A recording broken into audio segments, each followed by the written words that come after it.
Hey, how you going, guys?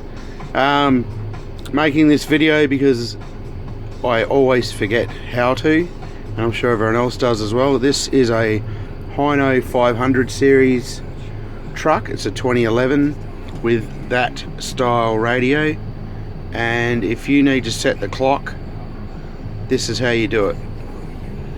Press and hold the AM FM button for 2 seconds. It'll beep and flash, and then you've got hour and minute, which is 4 and 5, so you can increase the hours.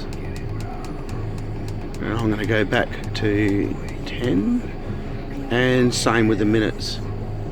So you can hold it if you like, and it'll keep flashing. Get back to where we were, and simply press AM FM again, and it's all set. Cheers, see ya.